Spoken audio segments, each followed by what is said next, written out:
আরে আরে আরে কি ব্যাপার, দুইজনে যে মানে বসে খাওয়া শুরু করছো, এত কি হয়েছে তোমাদের? তোমরা খামু না? শুধু তোমরা খেলেই হবে? সিমির বাবুরা সলিড খাওয়া শুরু করছে, মানে মায়ের দুধের পাশাপাশি এখন মাছ মাংস এগুলো খাচ্ছে। ওদেরকে খাওয়াতে হবে না? ও ইয়ে, চলো লেটস লেটস গো। গো। হয়ে গেছে বাচ্চা, দেখো আয়শা কত সুন্দর বাচ্চা, তাই না? আন্টি দেখো কত সুন্দর, মাশাআল্লাহ বলো। মাশাআল্লাহ। মাশাআল্লাহ। আন্টি এরা কতদিন বয়স থেকে খায়?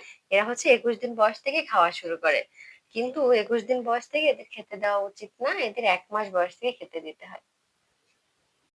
হুম। তো আমি কিন্তু কিটেনদের খাওয়ানোর জন্য সলিড মাংস আর একটু মাংসের ঝোল নিয়ে নিয়েছি। হ্যাঁ, এটাতে আমি এখন ওদেরকে হাতে করে খাওয়াবো। ঠিক মাংসটাকে খুব সুন্দর করে এভাবে ছোট্ট ছোট করে এভাবে করে হাত দিয়ে দিয়ে কি করতে হবে, মাংসগুলোকে ছাড়িয়ে নিতে হবে। ঠিক আমি যেভাবে ছাড়াচ্ছি, যতটুকু এই যেমন একেবারে কি সুতার মতন। কেমন আয়শা? সুতার মতো। সুতার মতো। তো এইভাবে সুতার মতো করে আমরা এটাকে ভালো করে ছিঁড়ে নেবো, নিয়ে এই যে চিকেন স্টকের ভিতরে রাখবো, তারপরে এই যে ভেজা ভেজা যখন হবে তখন মুখের কাছে ধরবো। আসো আমরা সবাই মিলে ওদেরকে খাইয়ে দিই।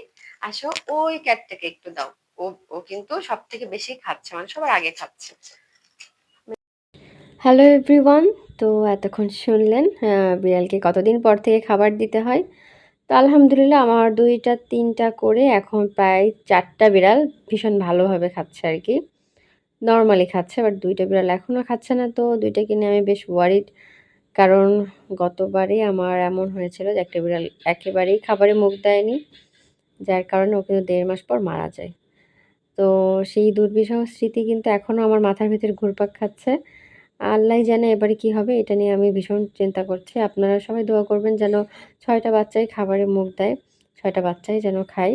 আসলে বিক্রি করাটা মূল বিষয় না, কারণ চোখের সামনে যদি মারা যায় বা কিছু হয় সেটা কিন্তু আরও বেশি পেইনফুল। তো আলহামদুলিল্লাহ যেই 2টা ছোট ছিল ওই 2টাই কিন্তু সবার আগে খাবারে মুখ দিয়েছে এবং কুটি কুটি করে খাচ্ছে, এবং ওদের খাবারের চাহিদা বেশ ভালো। আম আসলে বাচ্চারা যখন খাবার খায় তখন কিন্তু অনেক ভালো লাগে। আর এই অবস্থাতে ওদেরকে কখনো মাছ খেতে দিবেন না। কারণ তাতে করে কিন্তু ওদের যে পটি ওটা নরম হওয়ার সম্ভাবনা থাকে বা পেটের নানান সমস্যা হতে পারে। শুধুমাত্র চিকেন দিবেন, আর চিকেনটা একটু নরম করে সিদ্ধ করে নিবেন যাতে ওদের খেতে সুবিধা হয়। তো আমি হাত দিয়ে একেবারে ছোট ছোট করে পিস করে নিচ্ছি। আবার অনেকে ব্লেন্ডারে ব্লেন্ড করেও খেতে দিতে পারেন। যেটা আপনাদের ইচ্ছা। তো আমার মেহেদী আর আয়েশার ভীষণ ইচ্ছা ছিল যে ওদেরকে খাওয়াবে। যখনই খাওয়া শিখছে আমি ওদেরকে বলছি, "আসো আমরা একটা ভিডিও মেক করি আর হচ্ছে তোমরাও খাওয়াও।" একটা মেমোরি থেকে গেল আরকি আমাদের। আর মেহেদী কিন্তু ফার্স্ট টাইম হচ্ছে বিড়াল খাওয়াচ্ছে। ও ভীষণ এক্সাইটেড। সাথে আমিও, কারণ আমার প্রতিবারেই নতুন নতুন হচ্ছে মেমোরিজ এড হয়। তো সবাই দোয়া করবেন আমার বিড়ালদের জন্য। ওরা যেন সুস্থ থাকে আর ৬টা বিড়ালই যেন ভালোভাবে খায়। আমি কোনোভাবে মাথা থেকে বের করতে পারছি না যে ওরা যে একজন খাচ্ছে না। আর কেন খাচ্ছে না, কিভাবে কি, এটা নিয়েও আমি আপনাদের সাথে ভিডিও শেয়ার করব। তবে আল্লাহ যেন এমন ভিডিও আমার শেয়ার না করায়, তার আগে যেন মানে গুড নিউজটা আপনাদেরকে দিতে পারি যে না, ৬টা ক্যাটই খাচ্ছে।